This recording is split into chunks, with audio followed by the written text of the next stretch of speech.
الرحمن الرحيم.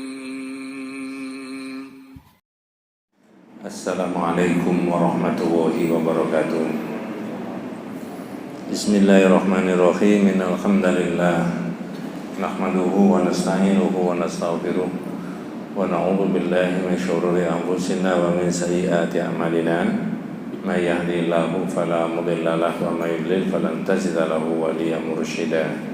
أشهد أن لا إله إلا الله وحده لا شريك له وأشهد أن محمدا عبده ورسوله لا نبي بعده. اللهم صل على محمد وعلى آل محمد كما صليت على إبراهيم وعلى آل إبراهيم وبارك على محمد وعلى آل محمد كما باركت على إبراهيم وعلى آل إبراهيم في العالمين إنك حميد مجيد. أما بعد. Ma'asyiral muslimin rahimani wa rahimakumullah, usikum wa nafsiya bitaqwallahi faqad faza man ittaqa. Para jamaah yang dirahmati Allah SWT dan kita semuanya yang sempat hadir dalam kesempatan kajian kali ini. Jadi memang dalam iman kita itu Allah itu membuat aturan, membuat ketentuan yang sering kita sebut sebagai hukumnya Allah. Sebenarnya kalau kita telisik daripada hukumnya Allah itu untuk kepentingan manusia yang dominan, bukan untuk kepentingan Allah. Ya. Jadi ibaratnya ya, walaupun itu tidak terlalu tepat, ada satu masyarakat, ada satu bangsa, ada satu negara membuat undang-undang. Ini mestinya untuk kepentingan siapa ini? Yang buat apa yang dibuatkan?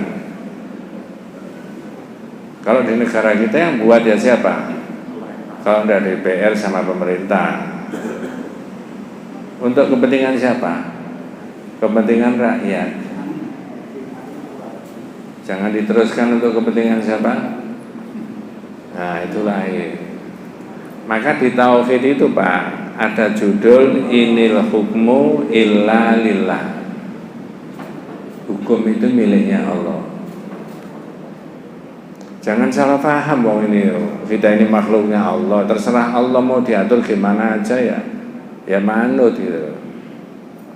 Maka keterangannya di dalam kitab ini, khalaqallahul alam li ibadatihi wahdahu. Allah menciptakan alam berarti bukan manusia saja. Untuk apa? Untuk satu tujuan, yaitu menyembah Allah saja. Benda, barang, binatang, tumbuh-tumbuhan, manusia, makhluk Allah yang lain, malaikat, jin dan sebagainya, itu untuk satu, yaitu mengabdi kepada Allah. Cuma caranya manusia dengan caranya benda, caranya binatang beda. Itu menurut hukum yang Allah sudah tetapkan. Tapi, ada tetapinya. Wa arsala lahumur rusula lita'limihim wa anzala ma'ar rusul al-kutuba liyahkuma bil haqqi wal adli bainahum. Khusus manusia, saya dan kita semuanya itu. Caranya Allah menetapkan hukum itu tidak langsung dari Allah. Caranya gimana? Allah mengutus Rasul. Nah, Rasul ini ditumbuhkan dari manusia, dimunculkan dari manusia. Ngapain kok begitu? Karena Rasul ini dipakai contoh. Mengapa kok manusia pakai Rasul? Wa arsala lahumur rusula lita'limihim, supaya Rasul itu mengajarkan kepada mereka. Wa anzala ma'ar rusul kutubah, dan Allah menurunkan bersama Rasul dari kitab. Ya, karena manusia itu Pak, saya dan kita semuanya, di dalamnya ada apa? Dalamnya itu ada apa itu? Ada pikiran. Saya kalau pikiran menunjuknya di sini. Ada pikiran, ada hati nurani, ada emosi. Kalau emosi menunjuknya di mana? Menunjukkan di mana emosi? Kalau pikiran kan di sini, hati yang di sini. Kalau emosi menunjukkan di mana? Yang ditunjuk mana? Oh, enggak pernah ada. Ada nafsu. Manusia itu ada nafsunya enggak? Jangan nafsu makan. Ada nafsu ingin menguasai harta benda? Ada. Ada nafsu ingin berkuasa? Mohon maaf, ini temenan Pak, bukan, tidak ada hubungannya dengan gonjang-ganjingnya masyarakat kita. Nah, supaya nafsu pikiran itu terkendali dengan baik, maka Allah mengutus siapa tadi? Rasul. Kalau tidak begitu, ya apa itu? Wong ada nabi, ada rasul, ada kitab aja tidak karu-karuan ke manusia itu. Banyak duit tidak bertuan ya. Ada nggak Mas duit tidak bertuan? Ya, saya nggak tahu nyimpen duit, makanya nggak ngerti. Ya, itu manusia itu ada nafsu, ada akal, ada ini itu, maka Allah berkenan untuk menurunkan nabi. Itu loh contoh nabi itu. Ya. Lalu dipakai apa kitabnya nabi tadi? Liyahkuma bil haqqi wal adli bainahum. Supaya orang mengambil pelajaran dari hukumnya nabi. Oh, kalau nafsu manusia itu ingin menguasai harta, caranya begini-begini, ini yang boleh, ini yang enggak. Ini yang ditoleransi, ini yang enggak gitu. Kalau kaitannya dengan harta. Kaitannya dengan jabatan juga begitu, kaitannya dengan makan juga begitu, dan sebagainya dan sebagainya. Wa hadzal hukum yatamatsalu fi kalamillahi wa kalami rasulih wa yashmilu al-hukum fil ibadati wal muamalat wal aqaid wa tasyri' wa siyasah wa ghairiha min umuril bashar. Dan hukum itu, kata kitab ini, itu ada menyangkut di sumbernya dari kalamullah dan kalamnya Rasulullah, dawuhnya Allah dan dawuhnya Rasulullah. Nah, itu kalam itu dasar hukumnya di situ. Wa yasmilu al-hukmu, hukum itu menyangkut apa? Al-ibadat, ibadah. Seperti yang kita lakukan tadi. Wal muamalat, pergaulan di antara manusia dalam masyarakat luas itu urusan sosial, urusan ekonomi, urusan budaya, urusan politik, macam-macam. Wa tasyri' syariat, wa siyasah, politik. Nah, saya tanya Pak, politik diatur sama agama itu boleh apa enggak ya? Enggak boleh? Boleh, bahkan hanya wajib. Kalau tidak diatur di agama, liar enggak kira-kira? Ya liar.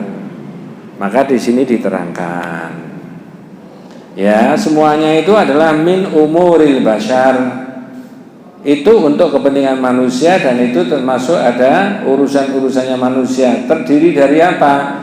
Al-hukmu fil aqidah. Yang pertama, hukum dalam masalah akidah. Wa awwalu ma bada'a ar-rusulu da'watahum wa tasfihul aqaid. Jadi pertama kali dakwanya para nabi dan rasul itu adalah meluruskan akidah, keyakinan tentang Tuhan. Kalau kita konteksnya Nabi Muhammad, itu zaman jahiliyah sudah ada. Saya ulangi, keyakinan tentang siapa yang menguasai alam itu sudah ada. Siapa? Jawabannya Allah. Tapi kadang-kadang masih keliru mereka Pak.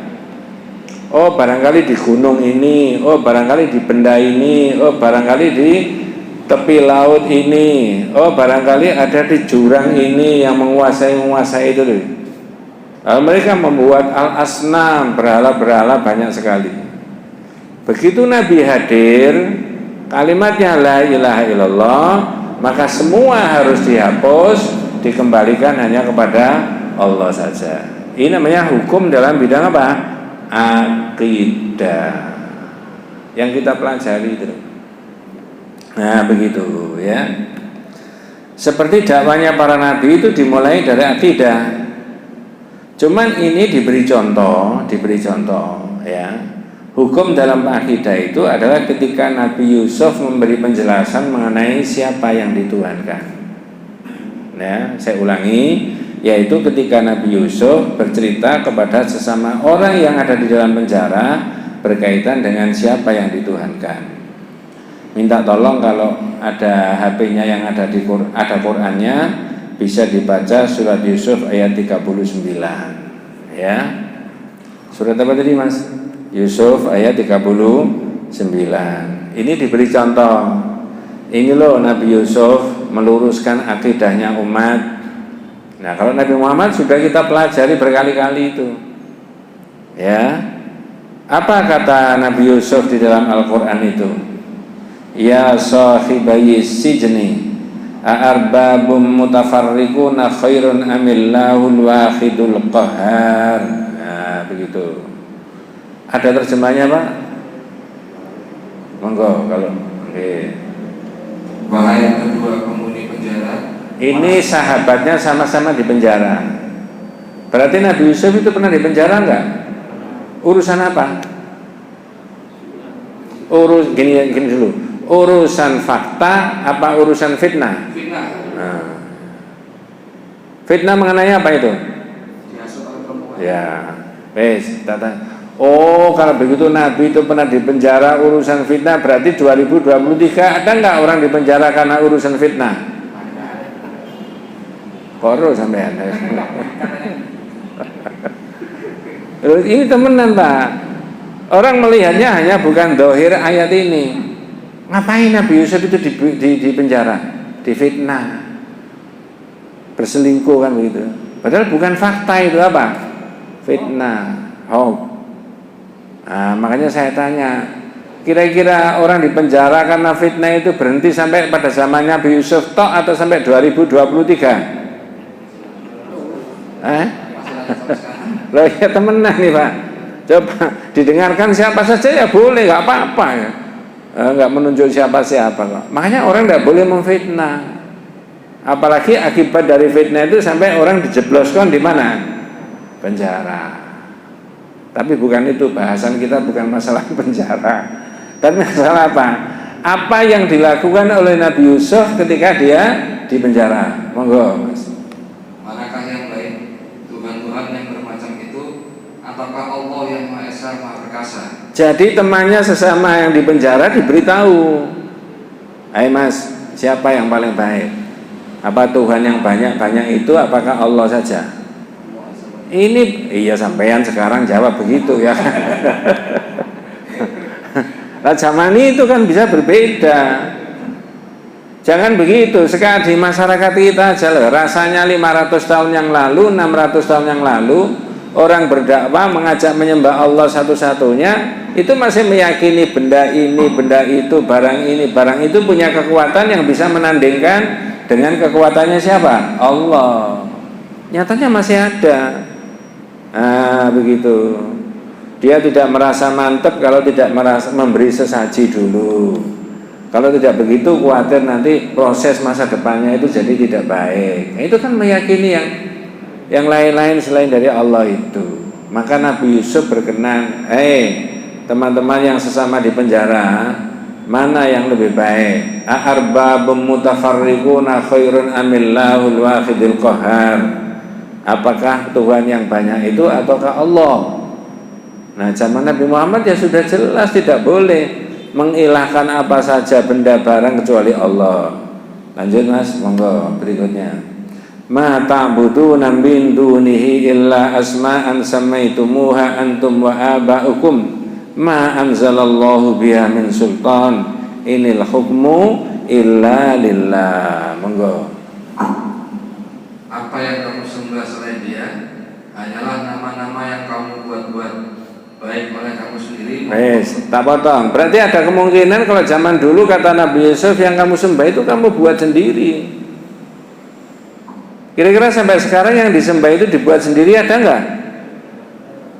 Cara Jawa itu digawe-gawe dewe tapi disembah-sembah dewe. Dan menyembah itu bukan hanya orang seperti kita menyembah Allah lalu wujudnya dalam bentuk rukuk dan sujud, enggak, macam-macam. Ya. Kapan hari itu sudah saya terangkan di kitab yang lama itu. Orang Mas mau lewat satu tempat merasa dia tidak aman karena di tempat itu ada yang bau rekso, kalau tidak diberi sesaji terlebih dahulu baru dia merasa aman lewat situ. Ini termasuk menyembah sesuatu yang dianggap penguasa di situ enggak, Pak? Halo? Sampai pengalaman begitu? Tapi ada nggak di masyarakat? Loh, ini bentuk nyembahnya begitu. Lah kalau orang Islam seperti kita, ya sudah isti'adzah sama Allah, berdoa Bismillahirrahmanirrahim. Mudah-mudahan Allah melindungi kita dalam perjalanan. Ya begitu mestinya. Nah, maka yang mana yang disembah? Apa yang kamu sembah? Ma ta'buduna min duni illa asma'an samaitumuha antum wa aba'ukum. Yang kamu sembah itu ironis itu. Kamu ciptakan sendiri, kamu sembah sendiri. Nah, begitu. Padahal mereka tidak punya kekuatan, tidak bisa menolak suatu kemadharatan, tidak bisa menarik suatu kemanfaatan kecuali dari Allah Subhanahu wa taala. Nah, lanjut Mas, monggo. Allah tidak menurunkan suatu keterangan pun tentang hal dalam kurung nama-nama itu. Iya, tidak menurunkan kekuatan, tidak menurunkan keterangan yang kamu sembah itu. Terus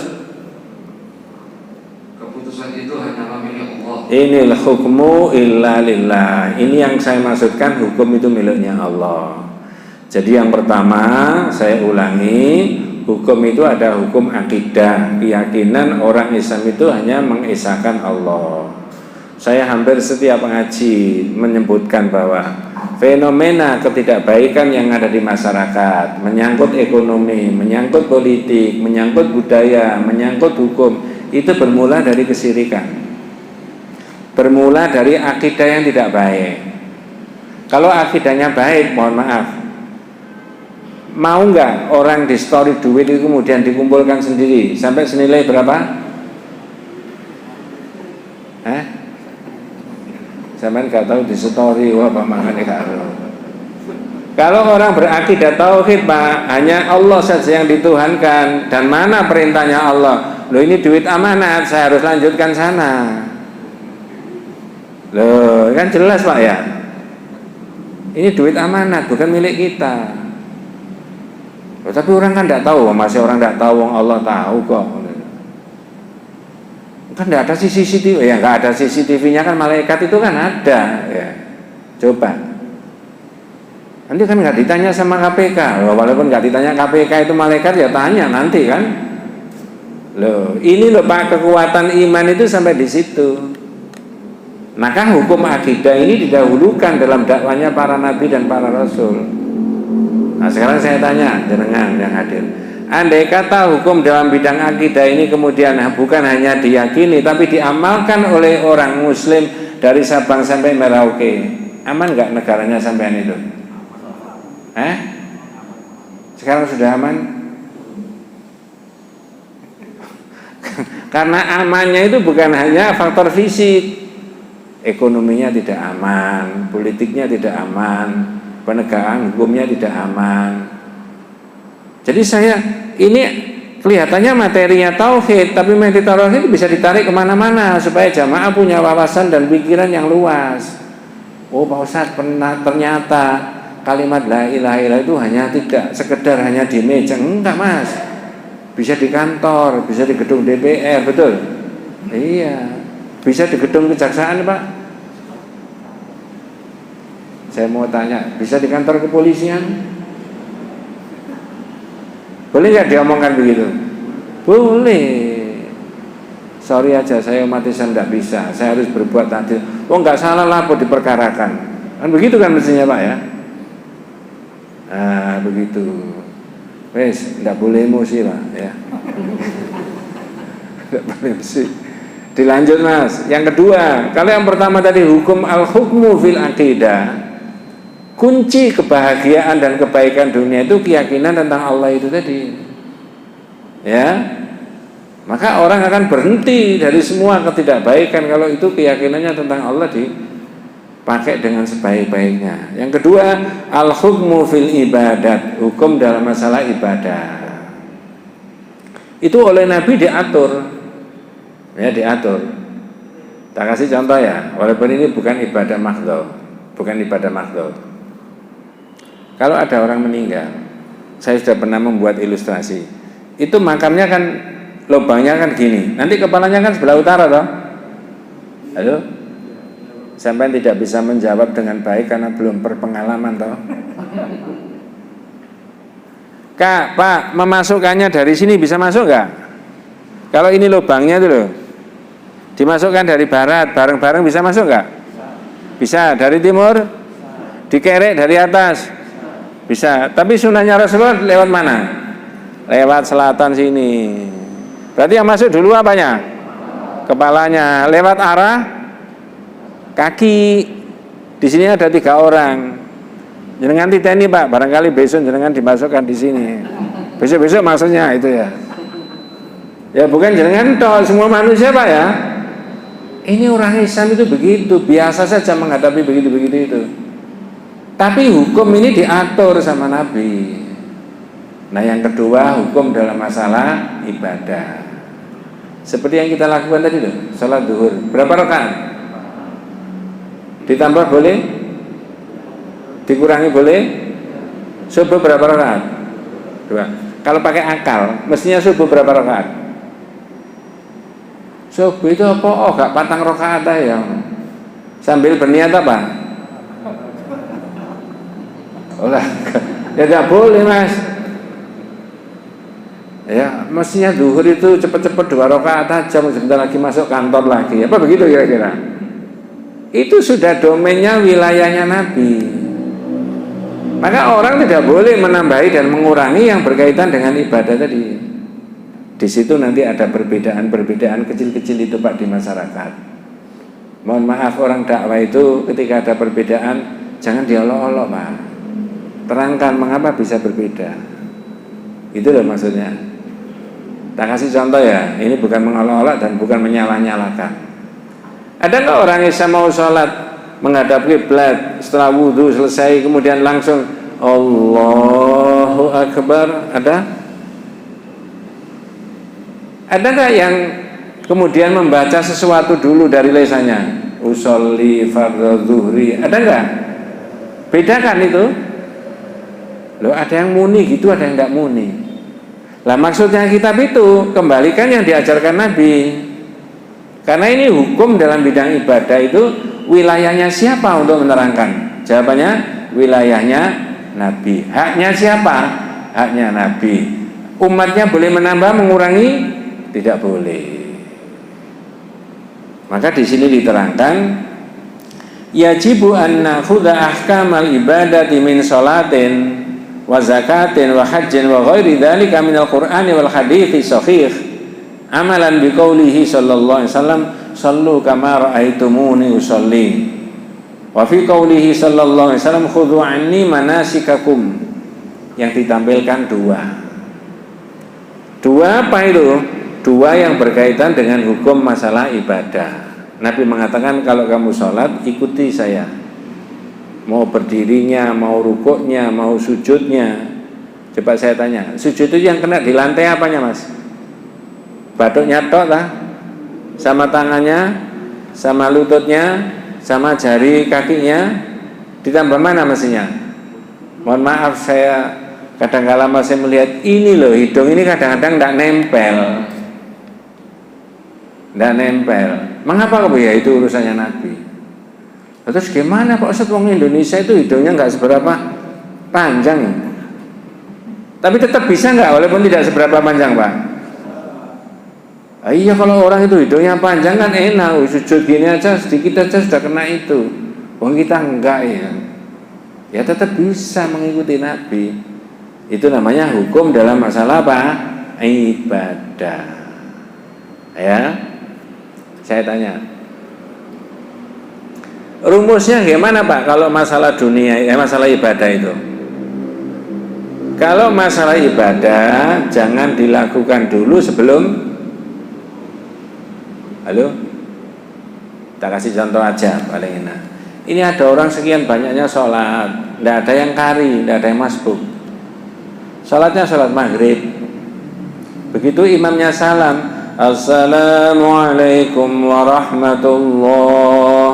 Assalamualaikum warahmatullah. Ada yang berdiri lagi. Berarti anak yang berdiri nambah 1 rakaat. Salat maghrib berapa rakaat? Loh enggak, tadi enggak ada yang kari itu loh. Tapi ini ada anak berdiri lagi nambah 1 lagi. Berarti anak ini salat maghrib berapa rakaat? 4. Ditegur enggak sama orang sama masjid? Mas, salat apa? Maghrib. Loh, saya tadi kan enggak ketinggalan. Enggak. Loh kok berdiri lagi nambah 1? Iya. Lalu salat berapa tadi? Berapa rakaat? 4. Ya, anak ini ngeyel Pak, tanya, ada larangannya tak? Sholat maghrib tidak boleh 4 rakaat. Anak itu loh yang ditegur tadi. Jawabannya panjenengan?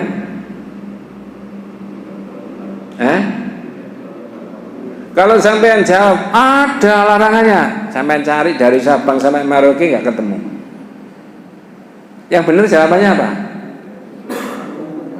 Loh, ini ibadah Mas. Kata Rasulullah sholat maghrib itu 3 rakaat. Wah gitu aja kok pakai nyontoh Nabi. Loh, angel arek itu turan ya kan. Tapi kalau perkara sampean mau naik kendaraan ke sana kemari, memodifikasi kendaraan, memodifikasi HP, memodifikasi tas, pakai dalil enggak? Pakai tuntunan dari Nabi enggak? Itu di kitab yang lama sudah banyak diterangkan masalah itu. Sahabat dipancing-pancing masalah agama dikembalikan ke Rasulullah dengan bahasa apa? Allahu wa rasuluhu a'lam. Allah yang lebih tahu. Iya Pak. Pagi-pagi tanya, hal tadruna madza qala rabbukum? Pagi hari ini Allah itu dawuh apa? Ya, sahabat ditanya begitu. Oleh sahabat dikembalikan ke Nabi. Allahu wa rasuluhu a'lam. Itu Allah dan Rasulnya yang lebih tahu. Jadi saya ulangi, sebenarnya manusia itu tidak berhak untuk membuat satu hukum. Tetapi yang berkewenangan untuk membuat hukum itu Allah dan Rasulnya. Jangan salah paham dulu, karena ini belum tuntas. Lalu bagaimana Pak orang buat aturan? Iya, asal tidak berlawanan dengan hukumnya siapa? Allah. Yang sudah saya bahas di sini adalah 2 hukum tadi. Satu mengenai akidah, keyakinan orang tidak boleh syirik, dan yang kedua adalah hukum dalam masalah apa? Ibadah. Nanti kita lanjutkan hukum dalam masalah muamalat, dan kita lanjutkan dalam hukum masalah al-hudud, dan kita lanjutkan hukum dalam masalah at-tasyri'. Itu semuanya kewenangannya Allah. Manusia tidak boleh membuat produk hukum yang berlawanan dengan hukum itu tadi. Nanti ada pertanyaan begini, tapi jawabnya nanti Selasa ketiga saja. Apakah hukum Islam boleh diterapkan di negara Kesatuan Republik Indonesia? Halo? Boleh apa enggak? Boleh. Sekarang sudah diterapkan apa belum? Loh, yang baru tak terang emang Pak. Hukum dalam masalah ibadah boleh enggak diterapkan di sini? Boleh. Kita itu malah diberi fasilitas sama pemerintah. Masjid dibantu, masjid taklim dibantu, orang sholat, orang puasa diberi fasilitas, haji diberi fasilitas. Berarti hukum Islam boleh diterapkan enggak dalam bidang ibadah itu tadi? Jawabannya boleh. Lah kok enggak boleh? Ini bukan negara agama. Loh iya memang bukan negara agama, tapi juga bukan negara sekuler. Iya benar. Jangan bicara agama, agama jangan dibawa ke negara. Loh sudah diterapkan Mas. Ngerti maksud saya Pak? Kalau nggak ngerti nanti diulangi pada Selasa ketiga saja, daripada bingung ya. Nah, mudah-mudahan kita semuanya diberikan rahmat barokah hidayah Allah Subhanahu wa taala. Hadanallahu wa iyyakum ajmain. Kita tutup dengan doa kafaratul majlis. Subhanakallahumma wa bihamdika asyhadu an la ilaha illa anta astaghfiruka wa atubu ilaik. Assalamualaikum warahmatullahi wabarakatuh.